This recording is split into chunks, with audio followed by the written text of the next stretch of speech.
Hey, everybody. Welcome to Daniel Davis Deep Dive, coming to you live from Washington, D.C. I'm sorry we don't have Tony Shaffer with us at the moment. We have some technical difficulties, which we are feverishly trying to fix behind the scenes. Hopefully, he'll be joining us very soon. But we're going to go ahead and get started here because I know a lot of you have been waiting online for us. We're very grateful for that. Folks, we got a problem, and we just got to be honest about this. American leadership is causing more trouble for us than it is solving problems. And this has been going on for quite a while. So many times we always hear that, American leadership in the world is what's most needed. And we've got to, always be out there out front and showing, that we have the resolve to get, whatever the problem of the day is resolved.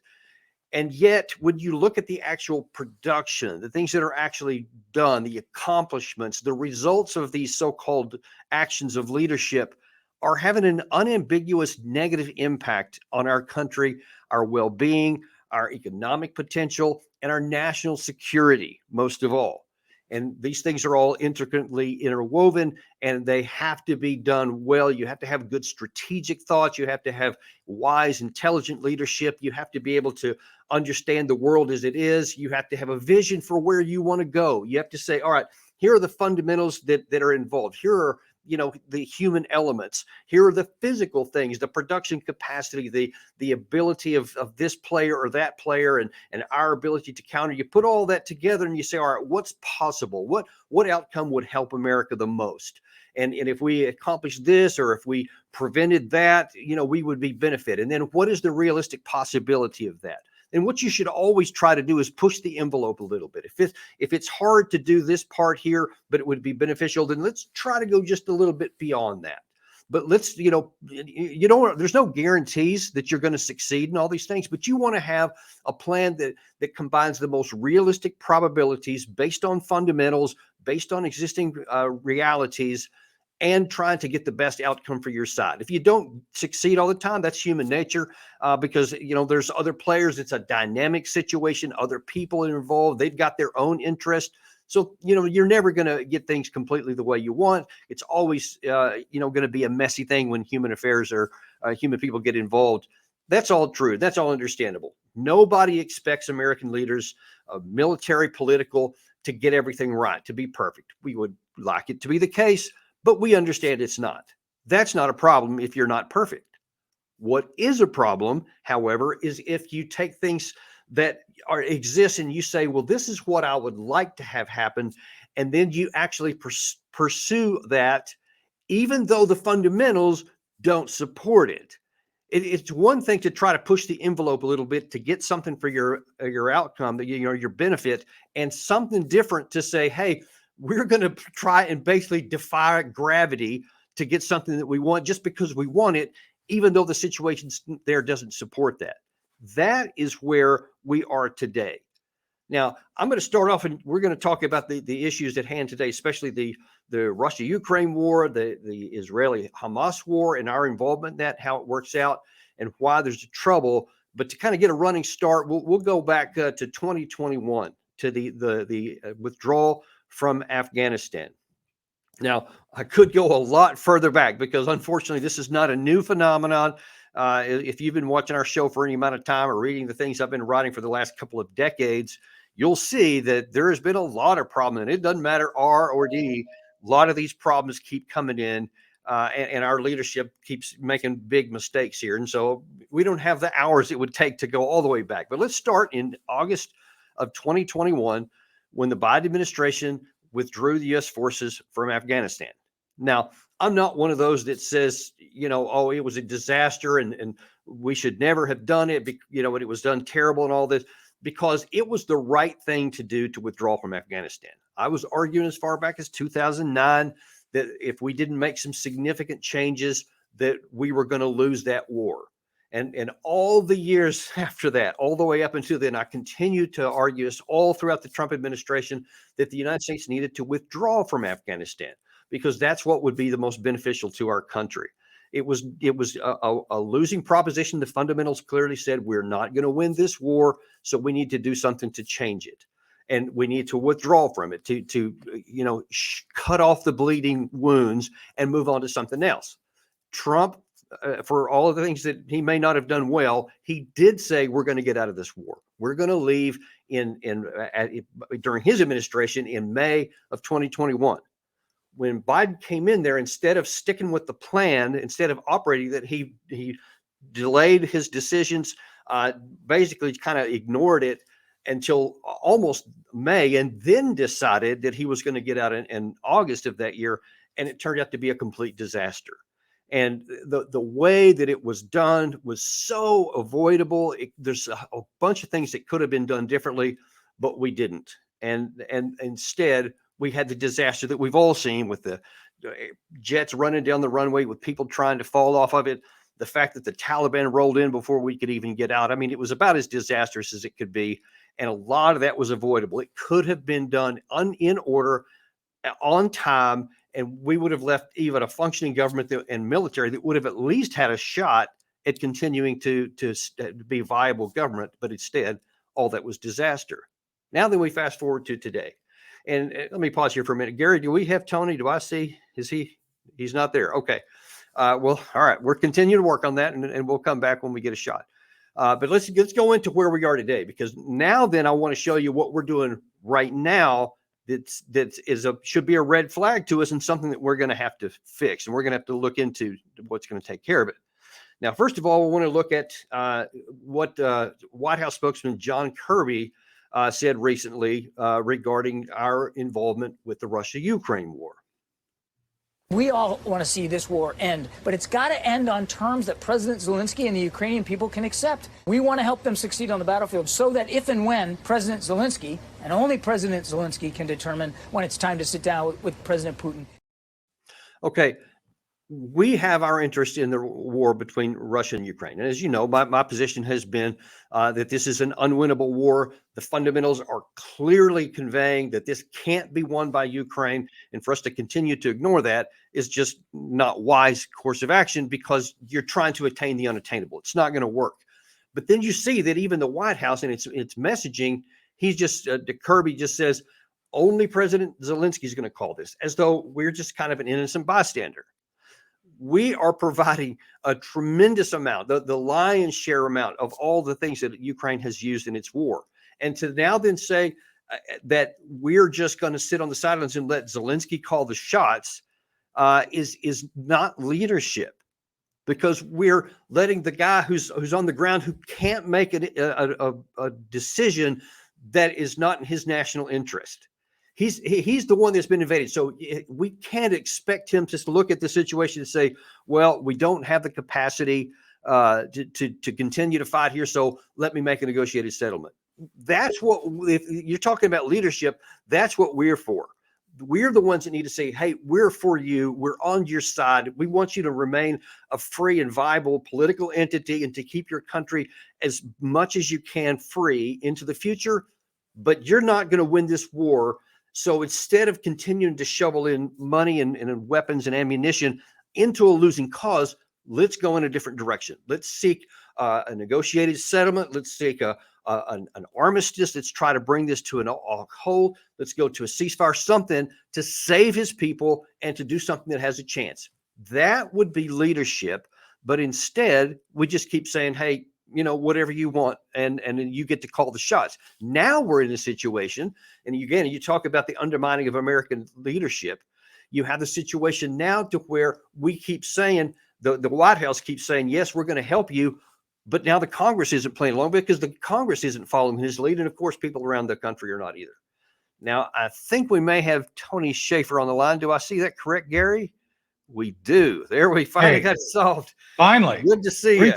Three times to get in. So yeah, good morning. Good to see you, Dan. Good morning. Yeah, glad to see you. We got a running start here for you, so we got the tracks greased for you.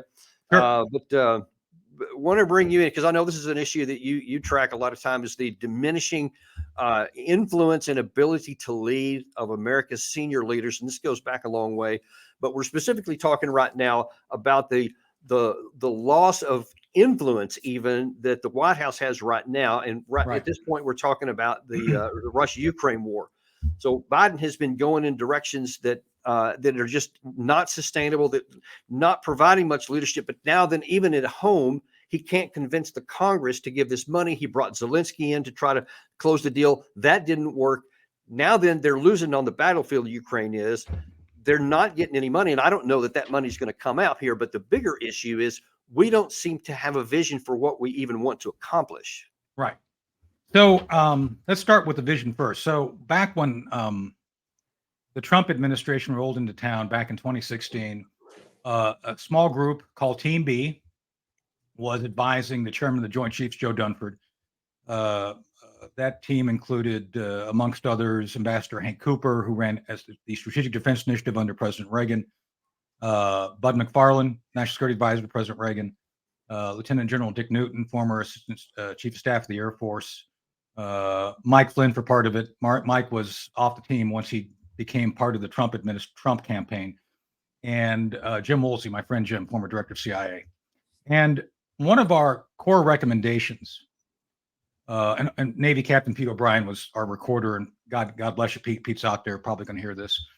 One of the recommendations that I can safely say without giving away anything confidential we may have discussed, which was the recommendation for essentially a national strategy. One of the things we recognized, looking at everything, this team, we all recognized it, that we don't have what we would call a grand strategy. How does everything work together globally? And this includes everything from commerce to culture, everything in between. And I would argue, Danny, we did something like this, and it was called the Rainbow Plans in the interwar years between World War I and World War II. The Rainbow Plans, for those who don't understand, was essentially a grand strategy which examined all threats, all sources of threats, and planned against them. One of the most infamous of the Rainbow Plans, I've talked about both in person and on the air, is Plan Orange. Yes. Plan Orange was essentially the strategy for defeating Japan. And they did. They largely, the Navy, not the Army. MacArthur was doing his own thing, just for saying. But the Navy and Halsey and Nimitz all implemented essentially a version of Plan Orange to do that. So that thinking between the wars helped inform FDR and the political establishment of what was necessary to ramp up. Remember, we got a running start for World War II. We kind of knew what was coming, for better or for worse. I don't want to get into conspiracies here. Yeah. I'm saying that the United States military had a good sense that war was coming on both. We were the arsenal of democracy, yada, yada, yada. So I'm just saying that one of the things we've recognized, just looking at the past and what was successful, the lack of a grand strategy. And Sun Tzu said this, tactics without strategy is a noise before defeat. And boy, oh boy, do we have tactics, do we have very well said technology, but we have no idea what to do with it. And I think that's what you were trying to say. And walking up to the issues regarding Ukraine, it's like, oh yeah, let's throw some cash in there. Let's fund the Kiev puppet theater and pay for their civil service. That'll help. Okay. Yeah. And the other thing to say here, the one of the lessons I learned, and we'll talk about Afghanistan in a minute, Operation Dark Heart.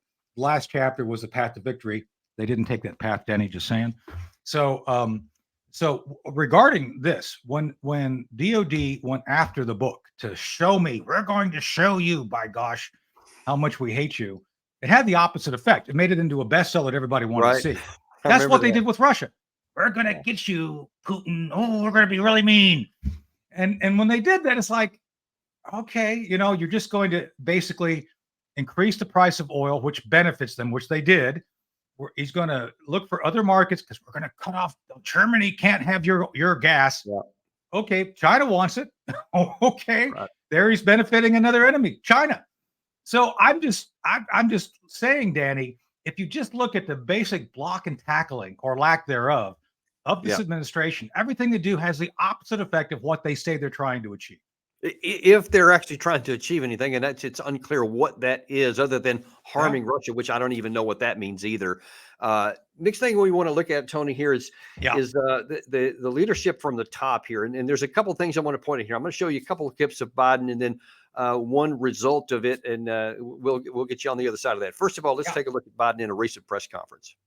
Well, I have had conversations with Bibi Netanyahu, and I want to make sure that we don't forget what we're doing here. We have to support Israel because they're an independent nation.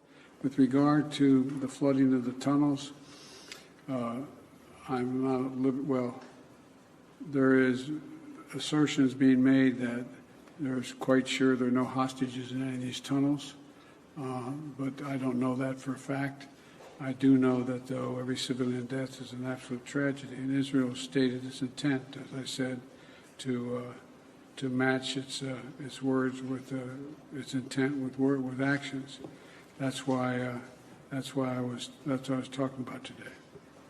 Now, I don't want to get into just bashing Joe Biden, but I mean, we just got to be honest and say you see that this is a really low energy thing. The stream of thought seems kind of to be weaving around kind of on its own, and it's not really striking anywhere, especially when you compare that with Bibi Netanyahu is for good or ill, no matter what anybody thinks about him, he is a force and he carries a lot of gravitas in his comments. But now then we see when Biden actually gets into some kind of a policy and something that he wants that strong individual to do, this is what happens.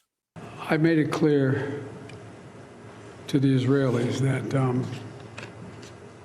to Bibi and to his war cabinet that I think the only ultimate answer here is a two-state solution that's real. And he has insisted, but here's what Israel has to say about his insisting. Is there still a chance for a two-state solution? I think it's about time for the world to realize the Oslo paradigm failed on the 7th of October, and we need to build a new one. And in order to build a new one... Does that new one include the Palestinians living in a state of their own? Is that what it includes? I think the biggest question is what type of Palestinians are on the other side. This is what Israel realized on the 7th of October. The answer is absolutely no, and I'll tell you why. Well, then because how can there be peace? The reason there is no peace Israel is because the Palestinians... without offering a state to Palestine, how can there be peace in Israel? So you have the president of the United States emphatically saying, and he has said this many times, a two-state solution. A two-state solution is what we're going to do. Israel unequivocally says, absolutely not. No two-state solution, not even moving. Then you don't hear anything else from the United States. You don't hear any kind of saying, well, if that's your position, then good luck to you. You're on your own. Nothing. It's just like, however much money you need, let me know. We're going to write a check. We're going to do whatever. But the biggest issue and the thing that I want to keep pointing back to is that it shows that our influence and our ability to lead is just almost non-existent right now. It is. So let me break it down. I'm going to say some things your audience and our mutual friends are going to like.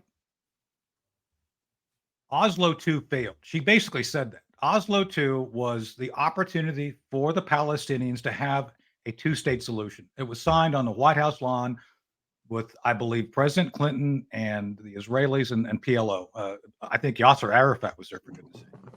That was the grand experiment. It's like, there you go. We're not going to call it two states, but you're on your own. And I think the premise was, Danny, if the Palestinians can, in good faith, establish a functioning government with control of their own spaces, you're going to have a two-state solution. They didn't want that. The Palestinians did not want that. Now, the PLO was eclipsed by Hamas, and I don't want to go into all the detail history. We could talk about that, you and I, for an hour, just going through the history. What I want to get to for the purposes of this discussion and Joe Biden is what the Biden folks are trying to offer has been tried, and they have not offered any other solution. It's like, oh, we want a two-state solution. It's like, dude, that horse is literally beat to death. Literally, it died on the 7th of October. Accept it. So instead of engaging and trying to show leadership, which I think is your point, they're just basically regurgitating old talking points. Like, yeah, dude, it's not going to work this time. You've got to come up with something different. And instead of leading and trying to say, well, we understand the issues for both sides, and we understand the Israelis aren't going back to Oslo because of 7 October, and we understand the Palestinian people are suffering.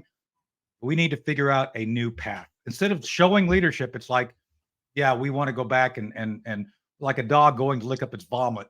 That's what they're trying to do. That's exactly right. In fact, just before you came on, I had shown the exact same dynamic where we see that the Ukraine war is just unwinnable by any metric. Anything you want to do is to announce it. But instead of acknowledging that, we still keep the fiction of going, okay, yeah, as long as it takes, as long as it takes.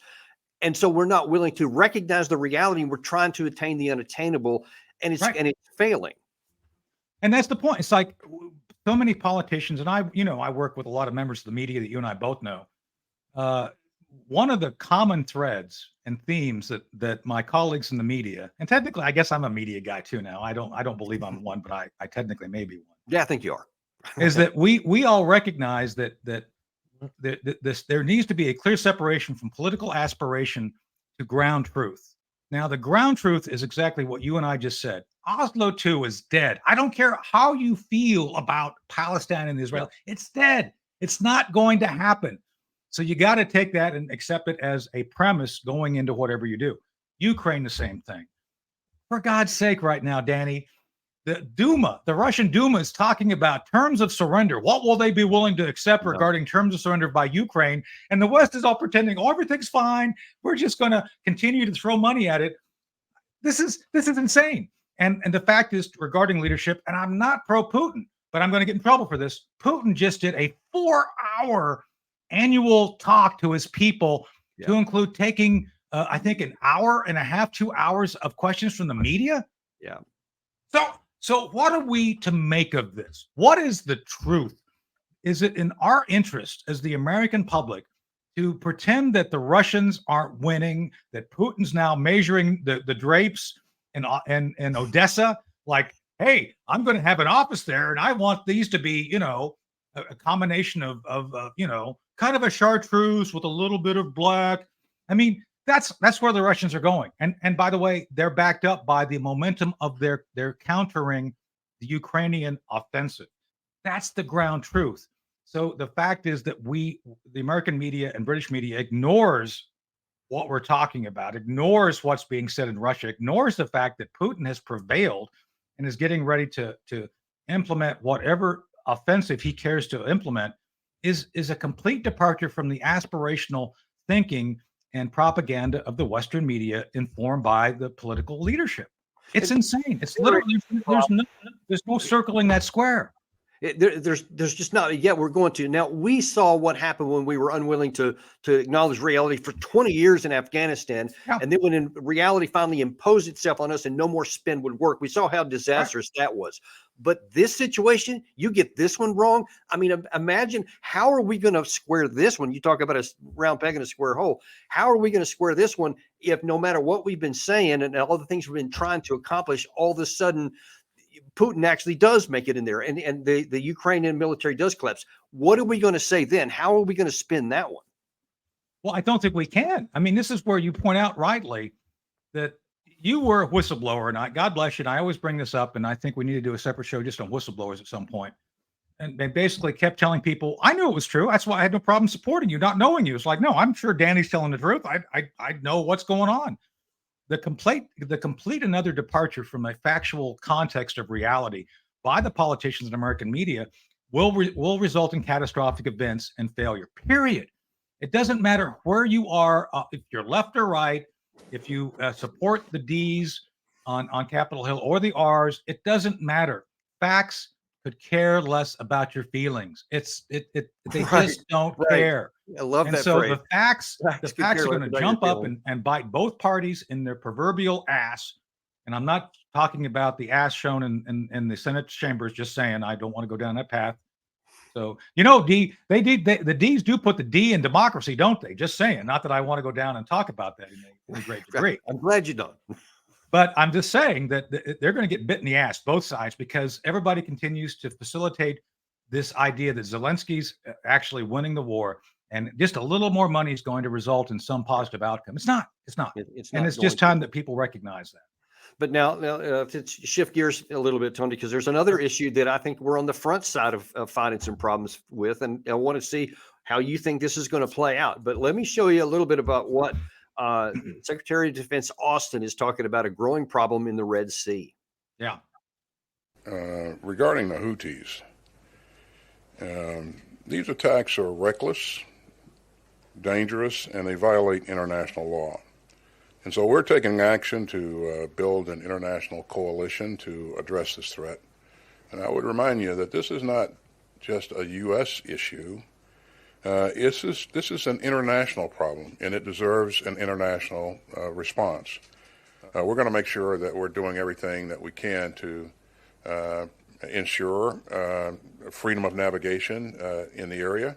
The straits are pretty important, as we know. As you know, a large amount of commerce flows through there. International commerce flows through there on a daily basis. Okay, so just sticking with our current theme of leadership and our lack of influence, I'm just being honest. If I'm a Houthi rebel or if I'm an Iran-backed violent extremist in the region and I see that, I'm laughing because I'm like saying, you're going to try. I mean, it's low energy. It's rambling. There's no certainty. Nothing's going to make me quake in my boots. And so I'm going to keep doing whatever I want to do. If that is the way they're viewing it as well, and so far it has been, what is going to happen when one of these missiles ends up, actually hitting one of these ships and maybe burning it down or sinking it or something like that, or the thing escalates beyond the current realm, and now we have to start firing into that, and then you have the issue, of course, up in Syria and Iraq we've talked about with our troops just basically waiting to be killed by one of these things, and then the possibilities for escalation on that. How do we handle this, and what could American leadership be doing right now? So I appreciate the way you frame that. So first off, Austin should have said, Secretary Austin, 12% of global commerce moves through this area we're talking about in the Red Sea. 12%. That's a big percentage. One of the big oil producers and movers is BP. BP has said, we're out. We're not going to go through this route. It's too risky. So that right there is going to have an impact. And Danny, to your point, it's eventually going to have an impact on global commerce because 12% is 12%. You reduce that 12% and you have to put it other places. It increases cost, it increases inefficiency to the product. It's going to make things more difficult. And look, the global economy is already not all that stable. So this will have a destabilization effect. Iran knows this. Iran's doing this because there's no pushback. Now, I'm not saying we should go to war with Iran. I'm not saying that. Don't. I hope nobody comes away. Oh, Shaffer's proposing, he's a neocon, he wants to go to war. No, I'm not saying that. I'm saying that we have to recognize, for better or for worse, we have a responsibility to the globe. Now, the way Austin does it is wrong. What Austin just said is the Pentagon equivalent of a strongly worded memo coming from a lawyer. It's like, really? Right. That's exactly how I viewed it. Yeah, that's like, okay. No, what we should say is, right now, we are taking direct action to secure the lines of communication and commerce to prevent any loss of either side. It's not in anybody's interest to see this, and we go after them. Now, second, what I would also do at the same time is I would do a review of all the different little bases. Now, Danny, you and I have been out in fire bases. There's a great movie that talks about, in metaphor, what we're talking about called Restrepo. People need to go out and look at Restrepo because there was no good of having the fire base Restrepo. Right. None, zero, not a thing. You had people who didn't understand the local politics or culture, trying to engage with a threat they didn't understand how to defeat in an area which they basically put themselves out there as targets. And what came of that? Nothing, not a thing. Blood and treasure squandered in this fire base in the middle of nowhere in Afghanistan. We're doing the same thing here. We've got all these fire bases out there doing what analogy. We don't need them. You're just exposing Americans and contractors to fire unnecessarily. And so this goes back to the original premise. What are we doing? Why are we engaged in all these places? I'm not saying we shouldn't be there if there's a valid reason. I'm saying we should do 100% review. Is like, okay, why do you have that fire base? It's gotten 5 rockets. 100% agree. But at the same time, as you look at your force profile and reduce it to only what you need, you then look at effective use of that force profile to achieve objectives. So I think what Secretary Austin was trying to say, and if I were his staff, I would help him reframe his questioning. The United States is engaging in military operations to secure the lines of communication for all nations. We are going to engage on this effectively now. We're going to engage in operations to prevent any strikes on commerce from this moment on. And any attacks by the Houthi will be responded to in significant and overwhelming military force. Just do it. Don't talk about it. There's a great movie, one of my favorite movies. I'm an X-Files guy. There's a movie called Fight the Future. It was back in the 90s. And there's a scene in the movie where Agent Scully finds out there's a bomb in the building. It's like, Pick up the phone, get the people out of the building now. Don't talk, just do. That's what should be done here. Just do it.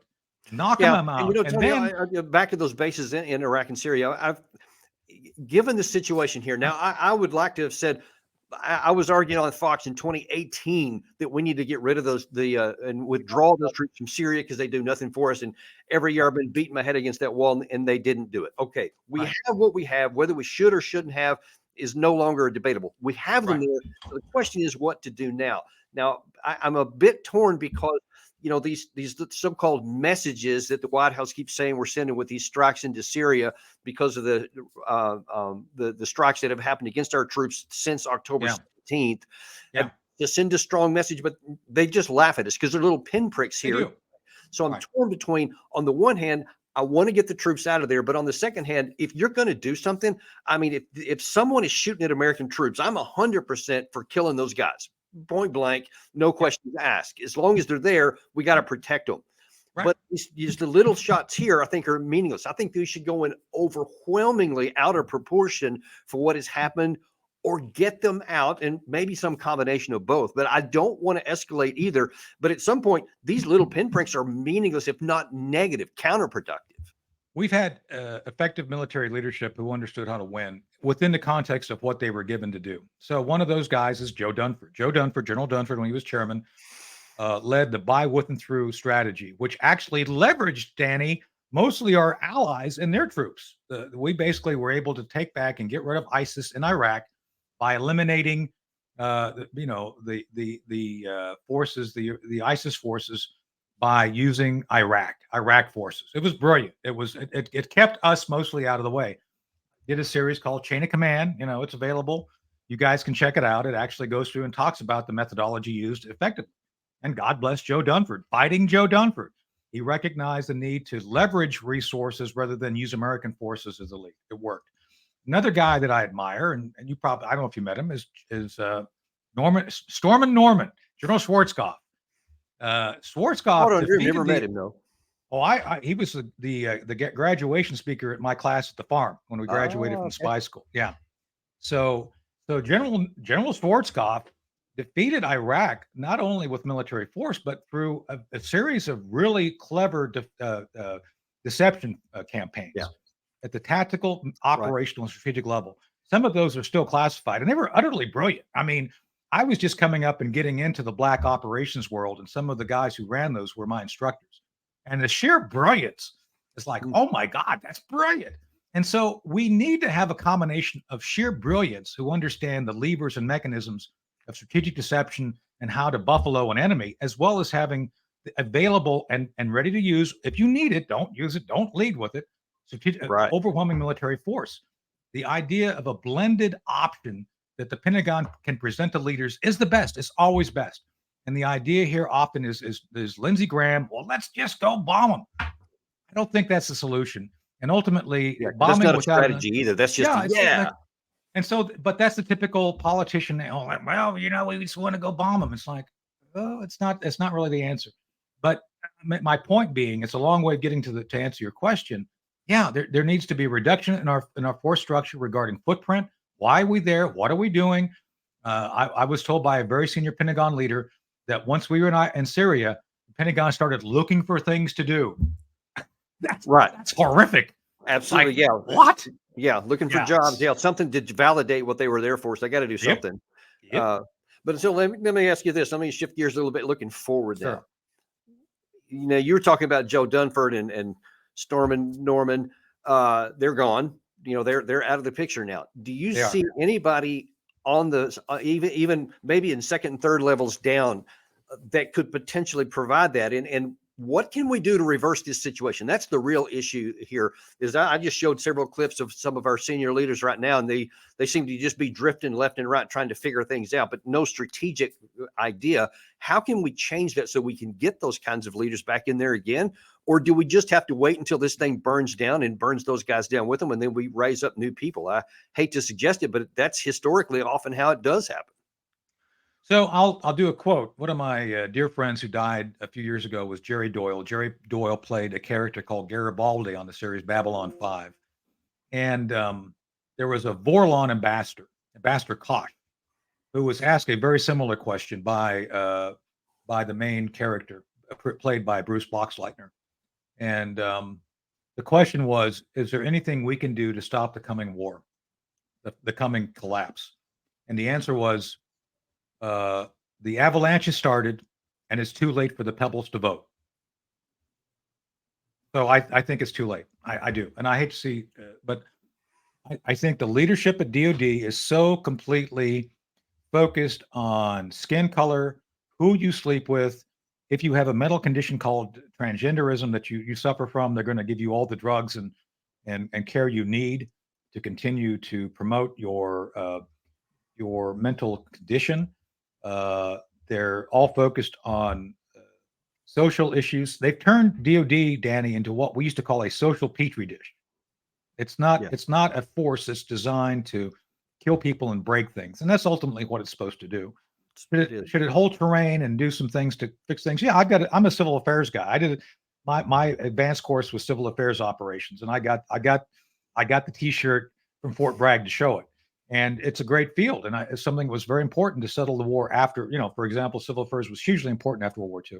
With that point said, I don't think any leadership would actually support the very fabric of our conversation. You and I would be discouraged from speaking our mind and talking about successful strategies and leaders in any given military institution of education at this point. I don't think they'd want to hear what we have to say. Well, yeah, I think it's very clear that they don't, and that's really my frustration. And at least we want to put on shows like this to where we're exposed to the American people what's really going on, what's not going on, and there is a path to fix this. But there is, Tony, I kind of feel the same way as you do. I fear that's a good analogy. The avalanche has already started. You can't put that snow back up on the hill. And we may have to wait until we get burned down or covered over so that new people can arise and people will finally listen to people like what you're saying that makes sense. Unfortunately, that's true. I mean, I'm always optimistic. I mean, look, you and I wouldn't still be standing after all these years and all the nonsense we went through. But with that said, there comes a point in time where you recognize the enemy is. I'm a big movie guy, so it's the scene in the Green Berets.